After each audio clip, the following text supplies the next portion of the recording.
Good evening. As a part of the Top Talk series, today we have Mr. George Meneshian with us today, a young professional with exceptional academic performance at the Panteion University of Social and Political Sciences, Department of International, European and Area Studies.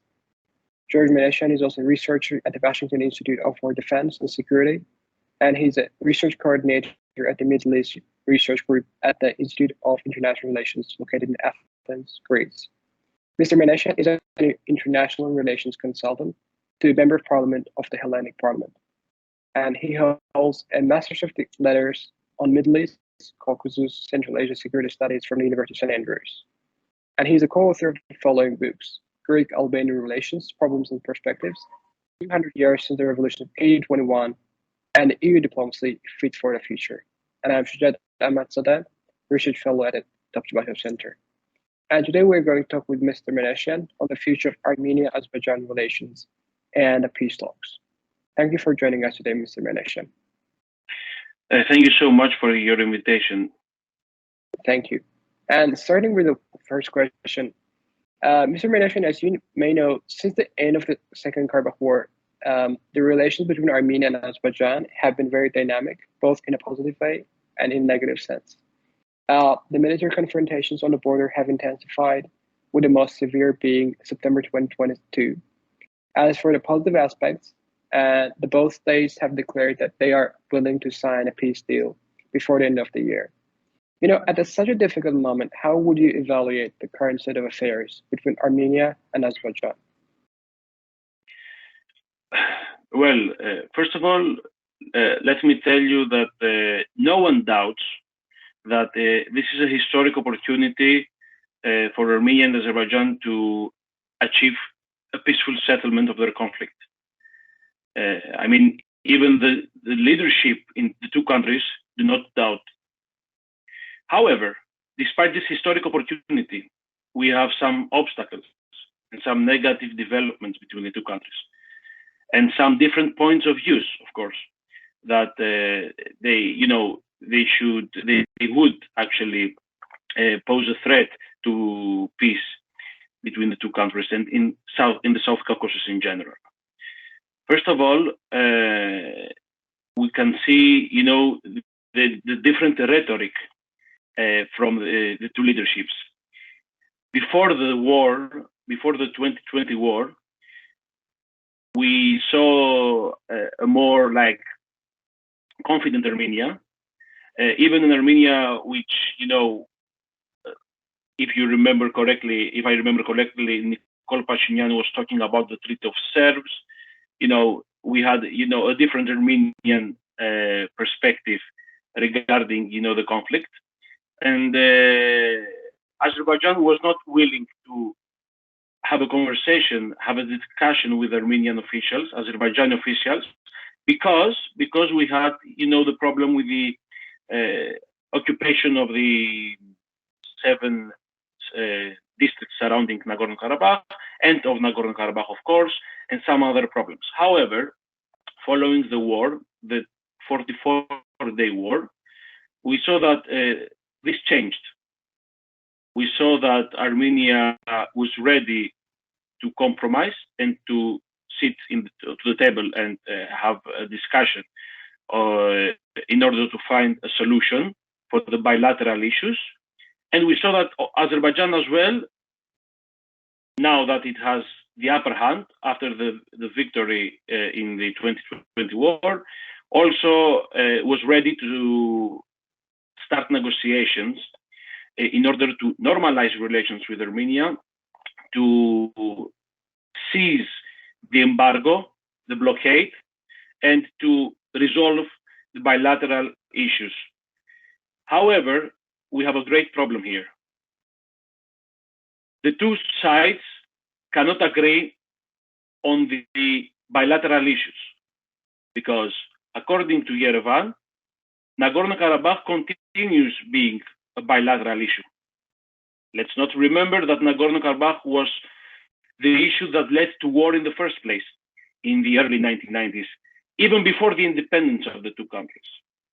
On the other hand, we see that Baku, we see that Ilham Aliyev highlights in in many instances that the Nagorno-Karabakh issue it is not a bilateral issue between Armenia and Azerbaijan, and it is an internal issue, and thus Azerbaijan is not obligated to discuss it with third parties, not only with Armenia but with other parties as well, such as the OSCE, Minsk Group, or the European Union, or the United Nations, or Russia.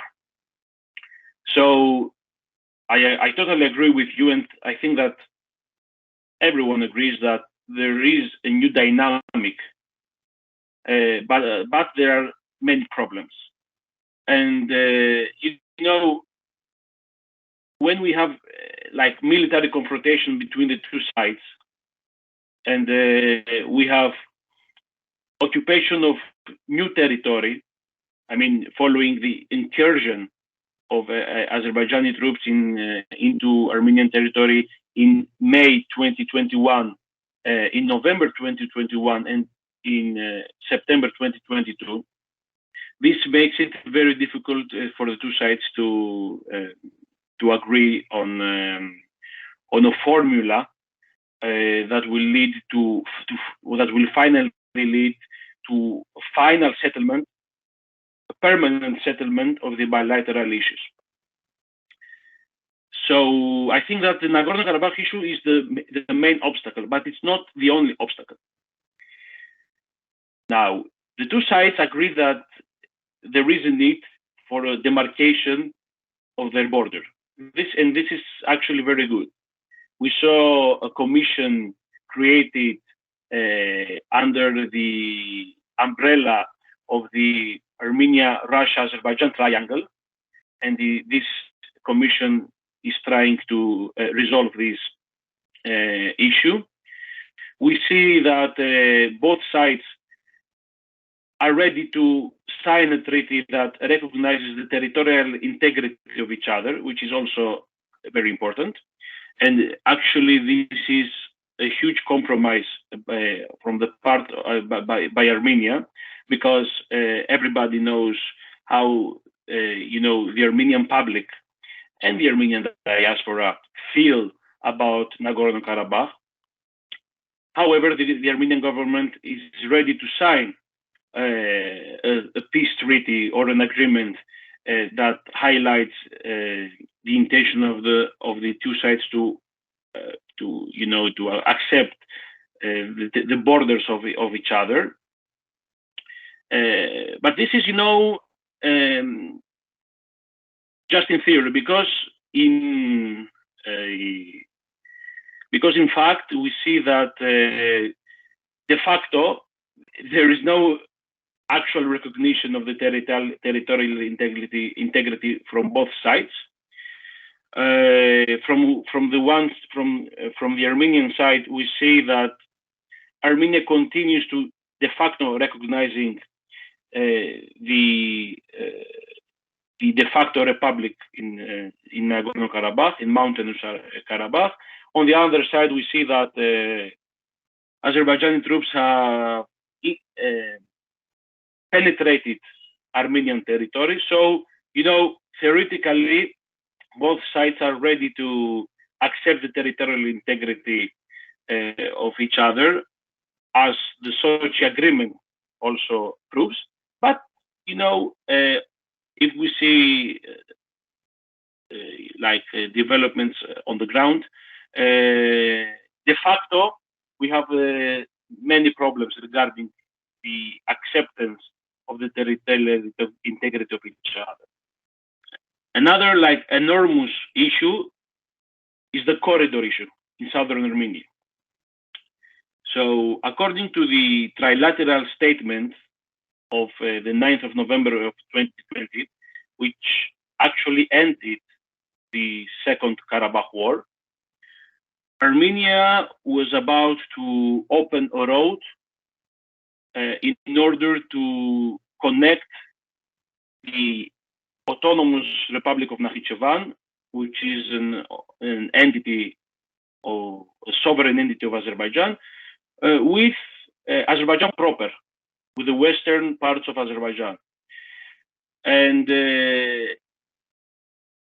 actually, Baku started from the beginning to demand the opening of a corridor, which will be similar to the Lachin corridor, which connects Armenia with Stepanakert and with the rest of Nagorno-Karabakh. And this is a very big obstacle because, Armenia believes that the opening of a corridor, which was not agreed actually according to the statement, but in any case, the opening of a corridor would, pose a threat, perhaps, an indirect threat, maybe, to the sovereignty of Armenia in, the southern province of Syunik, especially following, Aliyev's rhetoric about Zangezur, that this is our historical lands and we will return and all this stuff. And, Armenia faces a security dilemma because of this. And of course, because of the incursion of Azerbaijani troops into Armenian territory, all these things have led to a security dilemma. And this is why Armenia is not ready to discuss at all a corridor in the southernmost province of Syunik. And of course, let us not forget that this is a huge problem. It could pose a huge threat to the connectivity between Armenia and Iran. Everybody knows that Armenia is quite dependent on Iran, financially, economically, and Armenia is afraid that, and also Iran is afraid that the opening of a corridor in southern Armenia would create problems regarding the connectivity between the two countries. And this came especially following,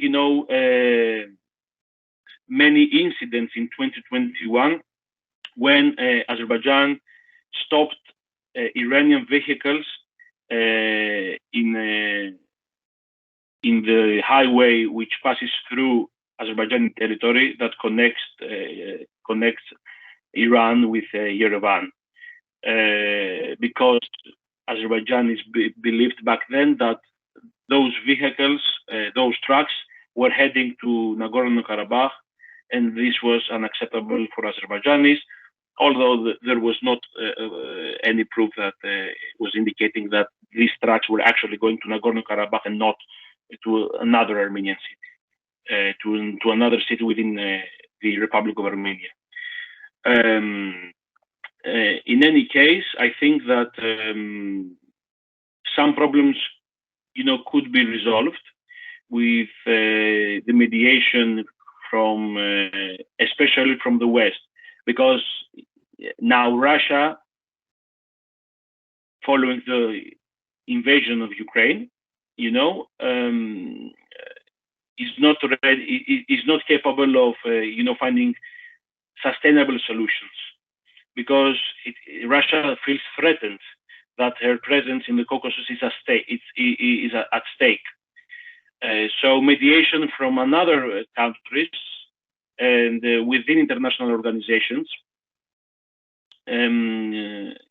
because Armenia and Azerbaijan are members of many organizations.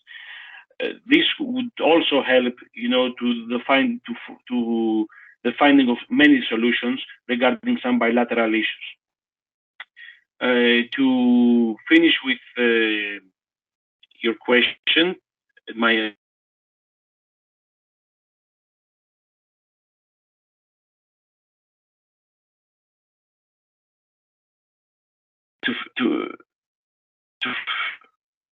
to finish with my answer to your question, I truly believe that there are opportunities for the two sides to find some solutions. However, they have to compromise, and it's very difficult to compromise. For the Pashinyan government, it's difficult to compromise because it has already made many compromises, because it lost in the 2020 war, and as any government, it wants to remain the ruling party, the ruling force in Armenia. And for Azerbaijan also because compromise would challenge, partially at least, the legitimacy of the regime. And this is something that Aliyev wouldn't like at this point. Now that his popularity is quite high, following, the victorious war and following the recapture of a big part of land that it was lost in the 1991 and 1993 war. This is why it is difficult to compromise.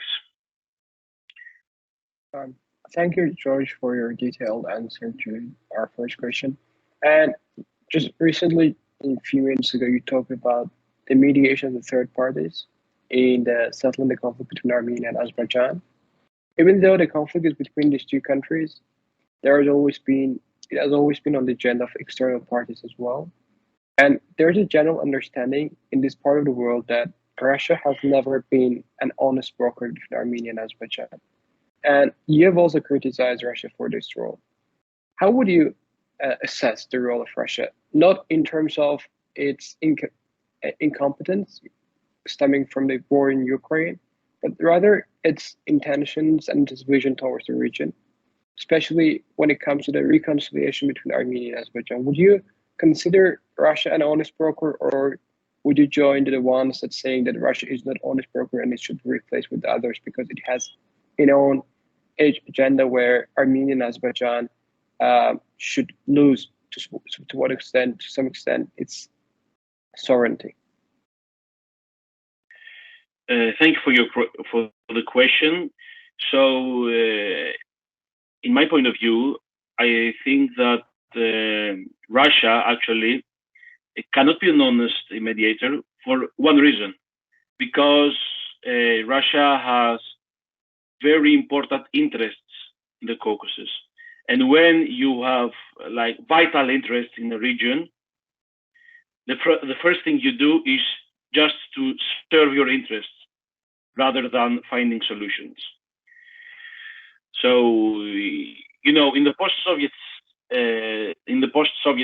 space, Russia is trying to maintain its hegemony, and especially in the Caucasus, this is very important because the Caucasus is on the border, with the Greater Middle East. There you have important regional players like Turkey and Iran. So Russia wouldn't be satisfied if those regional powers penetrated the region.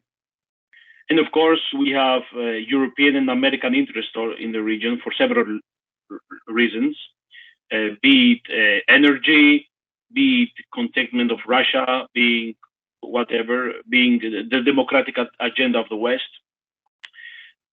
So Russia is afraid that losing hegemony in the Caucasus would be a huge blow to its post-Soviet legacy and its post-Soviet regional politics in the region. Moreover, another problem is that neither side actually trusts Russia. Azerbaijan does not trust Russia because for 30 years Russia was sending military equipment to Armenia, and because during the war Russia actually helped Armenia, militarily assisted Armenia, and also because Russia actually was indirectly blackmailing Azerbaijan with the situation in Nagorno-Karabakh. And Armenia does not trust Russia because, first of all, following the 2020 war, Russia started working with Baku without meaning that they are allies, but they started working more than ever before. And because actually during the last war, Russia did not help Armenia as Armenians were believing. And without the Russian assistance, actually, the Armenian military was not capable of holding its position in Nagorno-Karabakh and in the surrounding part, especially in the regions bordering with Iran, Zanjilan, Kubatlik, etc. So neither party, I think that neither party truly trusts Moscow, and they know actually that Russia's number one goal is first to maintain its hegemony in the region, and second to serve its interests in the region. And this is what happened with the 2020 trilateral agreement, the trilateral statement.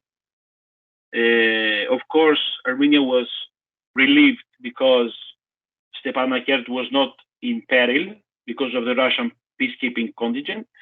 But on the other hand, Armenia knew that with the Russian so-called peacekeeping mission, Armenia would lose presence in the region, and this region would be actually under direct control of the Russians. And they were right. If I remember correctly, in 2021, Russian became the co-official language in the unrecognized Republic of Nagorno-Karabakh, or of Artsakh, as Armenians call it. And Azerbaijan as well is not satisfied with the presence of the peacekeeping mission there. As many Azerbaijanis have told me, and as I have heard from Aliyev himself, that, you know, this mission is temporary, and after 2025, the region will return to Azerbaijan. Albeit in Sochi, he praised the Russian peacekeeping mission, but of course, this was the purpose of the Sochi meeting, in my point of view. It was to just praise Russia as an honest mediator between the two sides. And I frankly believe that it brought nothing to the whole normalization in the peace building process between the two sides. But yeah, in any case, I think that Russia could play an important role, because even now it is present in the region. Even now, with the whole thing happening in Ukraine and the humiliation, it is present in the region. And this is why both sides are talking with Russia, are working with Russia. They try not to, they try to not to help Russia, but they don't participate in the sanctions, etc. Both of them. In many instances, they don't vote against Russia in international organizations, with some exceptions. But lack of trust and this post-Soviet syndrome of Russia are making Moscow not a reliable and honest mediator, but a mediator that just wants to serve its interests, which in international relations is not a bad thing if you think about it. But regarding the peace building process, it's quite problematic, and it's quite problematic because Russia is capable. The Putin regime actually is capable of blackmailing either side. Not to maintain close relations with the West, for instance. And this indirect blackmailing is the worst thing an honest mediator can do on both sides, So yes, Russia could play a role, but I'm not sure whether a final agreement will be under the mediation of the Russian Federation. But what if we touch very, very shortly about the role of the other actors, namely US and the EU, that is becoming more and more actively involved in the peace process. As you may know it, since April 2022, the Brussels format has become a very well discussed topic in Armenia and Azerbaijan. So could you just share your point of view regarding these two different but also interconnected tracks of Washington and Brussels? Thank you. Yes, so it's actually very interesting because, you know, the Second Karabakh War and especially the Russian invasion of Ukraine gave a historic opportunity to the West to participate in the whole process, not as part of the OSCE Minsk group, but independently. You know, the EU mediation actually, it was a positive development, but as we saw, unfortunately, it didn't stop Azerbaijan to proceed with its latest attack in September 2022. 15 days before the attack, the two leaders met with Charles Michel in Brussels, if you remember. So the European Union is interested in resolving this conflict because it has vital interests in the region, mainly related to energy and to connectivity with Central Asia and China. However, you know, because the EU, unfortunately, is not like a very strong external actor, and it has not like actual common foreign policy, and we see, you know, different interests. Just see the difference between Hungary and France with regard to the Armenian and Azerbaijani conflict. Both are members of the European Union. France is more pro-Armenian and Hungary is more pro-Azerbaijani. So we have such problems because the European Union is a different entity. It's not a sovereign state, it's a union of states. And, you know, this union is focused on the economy, mainly on the economy, and not in foreign policy, unfortunately. And as we see different positions with regard to other issues, such as Turkey, the migrant crisis, the same goes with the Armenian and Azerbaijani conflict, because the European Union, at least, you know, the leadership of the European Union is really interested in participating in the resolution of the Armenian and Azerbaijani conflict. However, there are obstacles because there is no actual common European foreign policy. Now, regarding the United States of America, it is very interesting to see that for the first time in the 30 years, the US is so involved, you know, in the Armenian-Azerbaijani conflict. And as we saw in Washington, D.C., where the two foreign ministers met with the American Secretary of State, there is a new dynamic in this triangle, the US, Armenian, Azerbaijani triangle. And although both the Armenian side is not 100% okay with what the US proposes, the same goes with the Azerbaijani side, but in any case, they both recognize that the US mediation is quite productive, fruitful. And I think that maybe an agreement would be signed with the mediation of the US. Maybe it's not a final peace agreement, but something could happen. Because in the previous 2 years, we saw the US mediating for the return of some Armenian prisoners of war. And now we saw that the Americans are pushing for a more intensive dialogue between the two sides. and we saw the Americans calling Baku to sit on the table with the Armenians of Nagorno-Karabakh. And now we see that, indirectly Azerbaijan admits that it is ready, perhaps it is ready to sit in the table, as Aliyev said, I think today or yesterday, although he doesn't want to meet with some particular individuals like Panteion. But in any case, I think that the Americans are ready now to contribute to the Armenian-Azerbaijan dialogue. First of all, because there are no other external actors that are capable of doing so. Russia has the war in Ukraine. The EU is facing its own problems, and it does not have a strong common foreign policy. So Turkey and Iran are not a solution.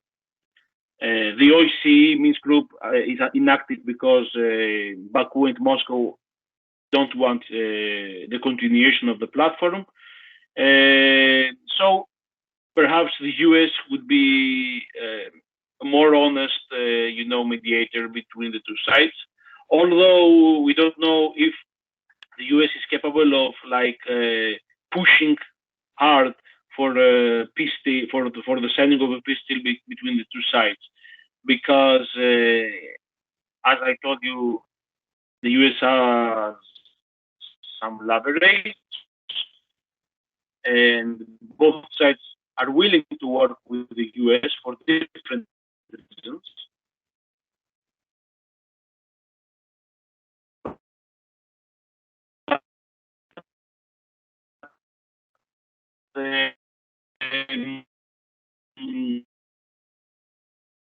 The US perhaps is not only the Caucasus, first of all, and the second,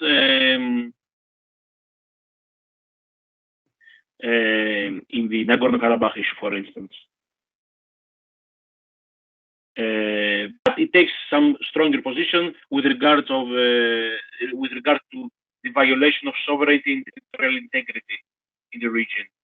And I think that actually, personally, I didn't believe that the US was going to condemn the Azerbaijani attack in Syunik and other parts of Armenia last September. However, as we saw, these statements condemning the choices of Baku didn't pose an obstacle, weren't an obstacle for the continuation of the dialogue between Armenia and Azerbaijan with US mediation. Yes, thank you so much. And now I would ask about a different actor, which is somewhat not directly related with the conflict. But since you're based and you're a citizen of that country, I would like to ask the position of Greece, where you live. On the one hand, we know that Greece is consistently adhering to the principle of territorial integrity because of the Eastern Mediterranean and Cyprus conflict. On the other hand, we have a fact that Azerbaijan is allied with Turkey, which is rival to Greece. And just very simply and briefly, what is the Greek position towards the conflict and the current peace processes? Well, I think that the position of Greece is very interesting because, as you said, yes, Greece's foreign policy is focusing on the values of sovereignty and territorial integrity. Because of the Cyprus issue and the Turkish occupation in northern Cyprus, because of the threats with regard to the Greek islands of the Aegean Sea, and this is why Greece always tried to be on the side of the international law. This is why Greece is one of the 5 EU members that do not recognize Kosovo, and the same goes with Nagorno-Karabakh as well. I know that in the past 25 years, Greek foreign ministers they were like pro-Armenian, but they refused to meet with representatives of the Nagorno-Karabakh Republic.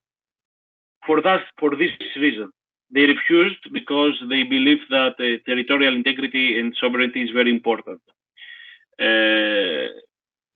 However, on the other hand, Greece is also concerned about the Armenian population of Nagorno-Karabakh. And Greece also has close historic ties with Armenia.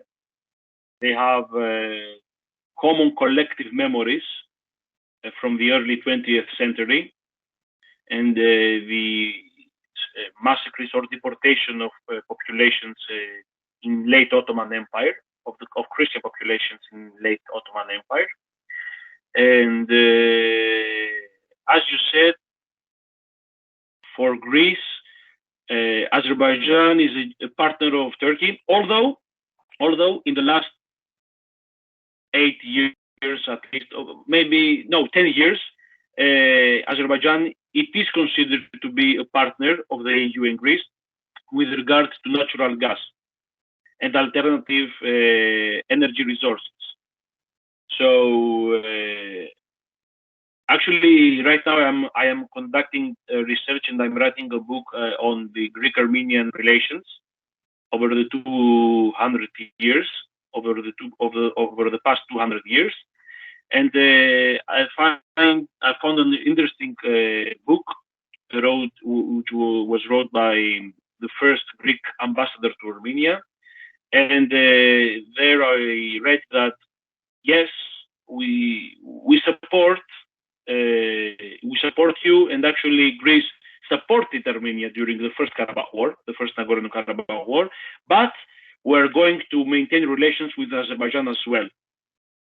Back then, the ambassador told to the first Armenian president, Levon Del-Pedrosyan, because back then Greece knew that Azerbaijan could be a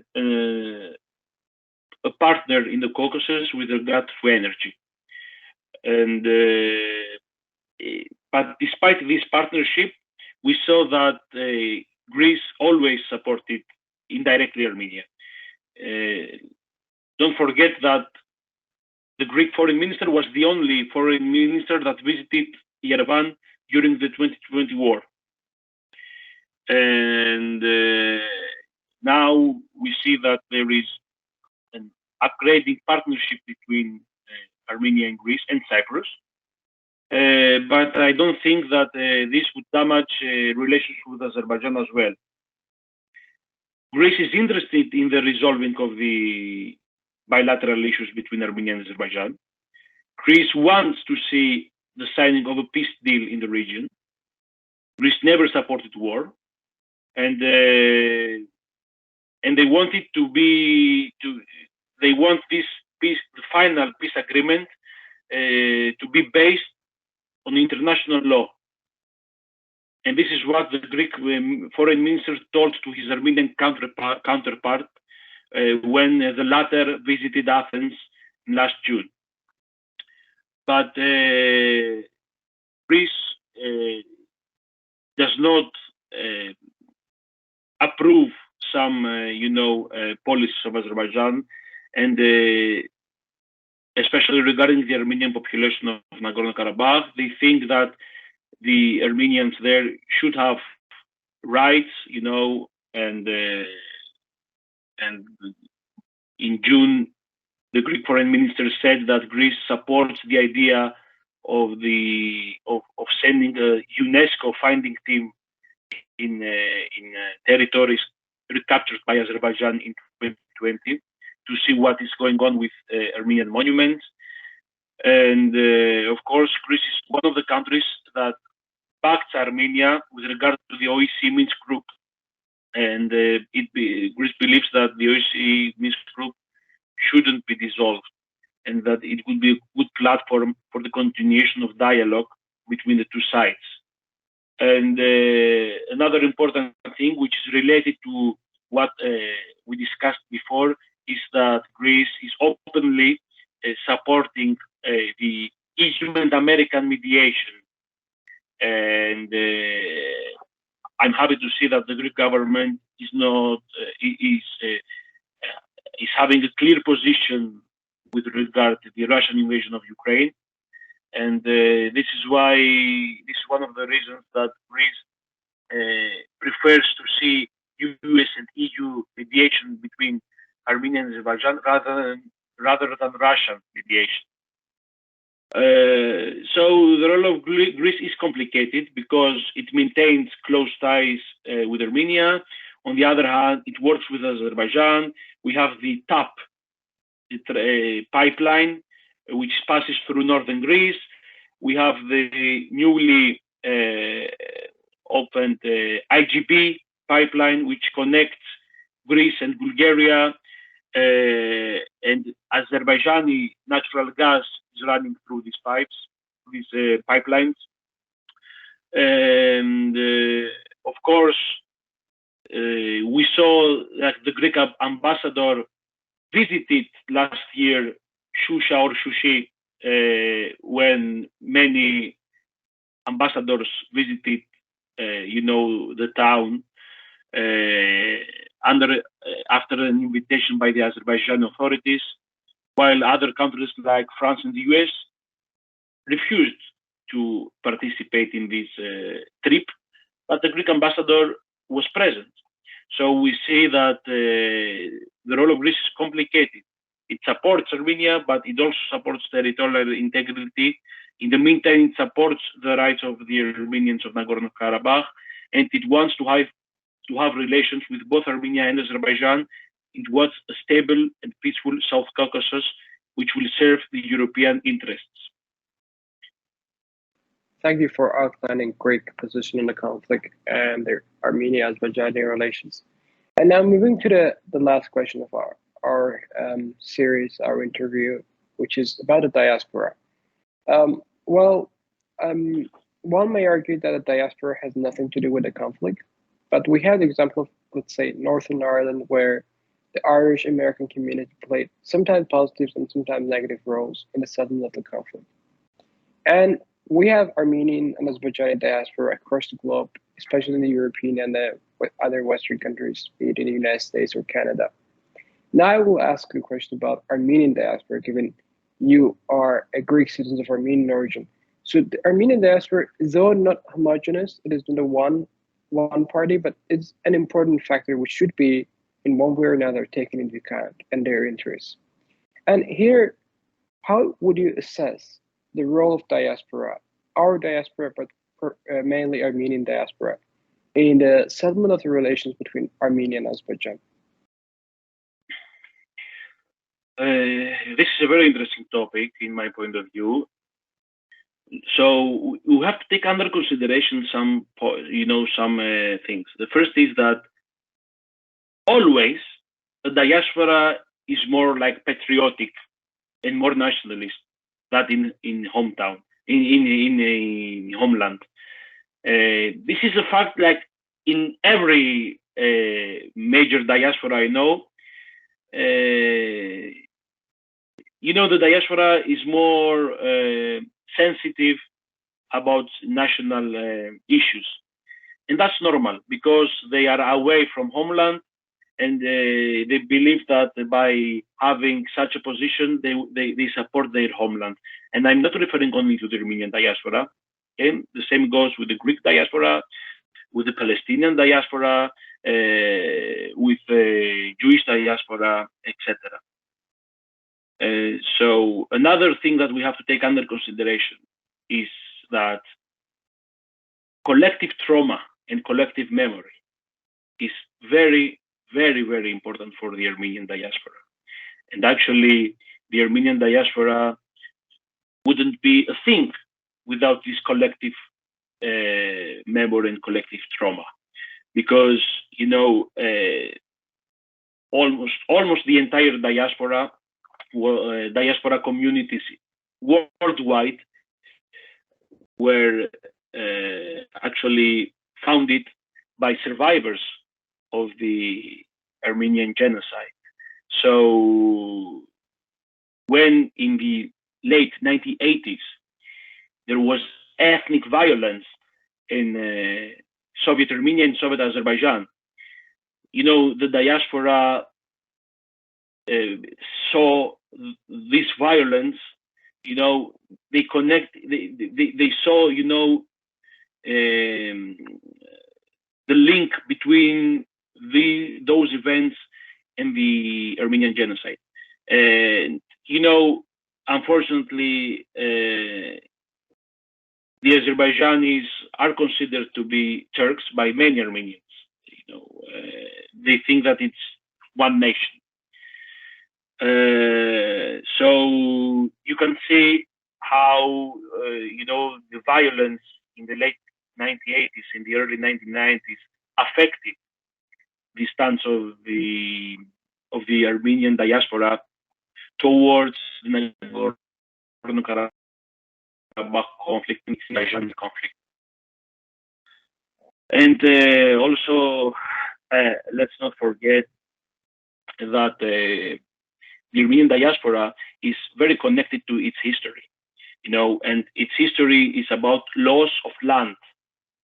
So they think that Nagorno-Karabakh is a historic part of Armenia, and losing Nagorno-Karabakh is losing history.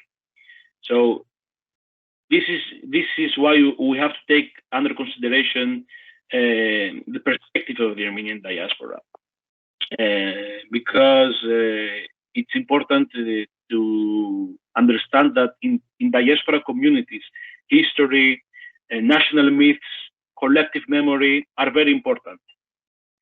But the problem is that all these things make the diaspora more nationalist than Armenia. So that at least more than the current leadership of Armenia, because the previous leadership was a different one. It was coming mainly from Nagorno-Karabakh, so it had different priorities and interests. But regarding the diaspora, they believe that Nagorno-Karabakh is a vital issue for the Armenian nation in general. So this is why they don't want to compromise at all. This is why they tried to promote the idea of the recognition of the de facto independent Republic of Nagorno-Karabakh.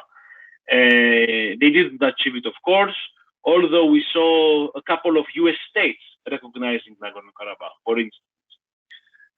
Although we saw the French Senate passing a resolution suggesting that maybe France should recognize the Republic of Artsakh. So right now, the role of the Armenian diaspora is not positive with regard to the Armenian-Azerbaijan conflict. But on the other hand, the pressure coming from the Armenian diaspora maybe would have some positive, effects, right? Like making Armenia less ready to very big compromises that would actually damage Armenia's sovereignty or, the status of the Armenians of Nagorno-Karabakh. And Armenia should listen to the Armenian diaspora, but in the end, it should decide by herself, and the Armenians of the Republic of Armenia should decide for themselves about the future of the Armenian-Azerbaijani relations. But when it comes to the Armenian population of Nagorno-Karabakh, things are much more complicated, because who must decide for these people? An international organization, the Armenian diaspora, Baku, Yerevan, themselves. It's very complicated. It's very complicated, and this is why, as I told you in the beginning, it's the main obstacle for a permanent and peaceful resolution of the Armenian-Azerbaijani conflict. So the Armenian diaspora plays a role. In the previous 25, 30 years, it sent funds to Armenia and to the Armenians of Nagorno-Karabakh. During the war, the two wars, some volunteers went to fight for with their Armenian compatriots, but the numbers are much smaller than we believe. Of course, the Armenian diaspora tried to make Western societies, mainly Western societies, to see what is going on in the Caucasus during the war, because unfortunately, the Caucasus is not like Ukraine or like other places. And when war erupted in 2020, the public in the West and also, some media, they were not so much interested in what is going on in the Caucasus. So maybe the diaspora helped, the world to see what is going on in the Caucasus back then. But yeah, I think that the Armenian diaspora is more radicalized than Armenia. As I told you, the reasons are mainly historical, and they have to do with identity, with their own identity. And the Armenian diaspora could play a role, but in the end, as I told you, it is the Armenian government that will decide about the future of its relations with the Republic of Azerbaijan. So, yeah, that's what I have to say. Thank you for your detailed response regarding the role of Armenian diaspora. And that's pretty much our interview session with George Meneshian. Thank you, Mr. Meneshian, for joining us today once again, and thank you for accepting our invitation and providing very detailed and comprehensive answers to our questions. It was very honor for us to have you with us, and thank you. I appreciate it. Thank you so much for the invitation. Thank you.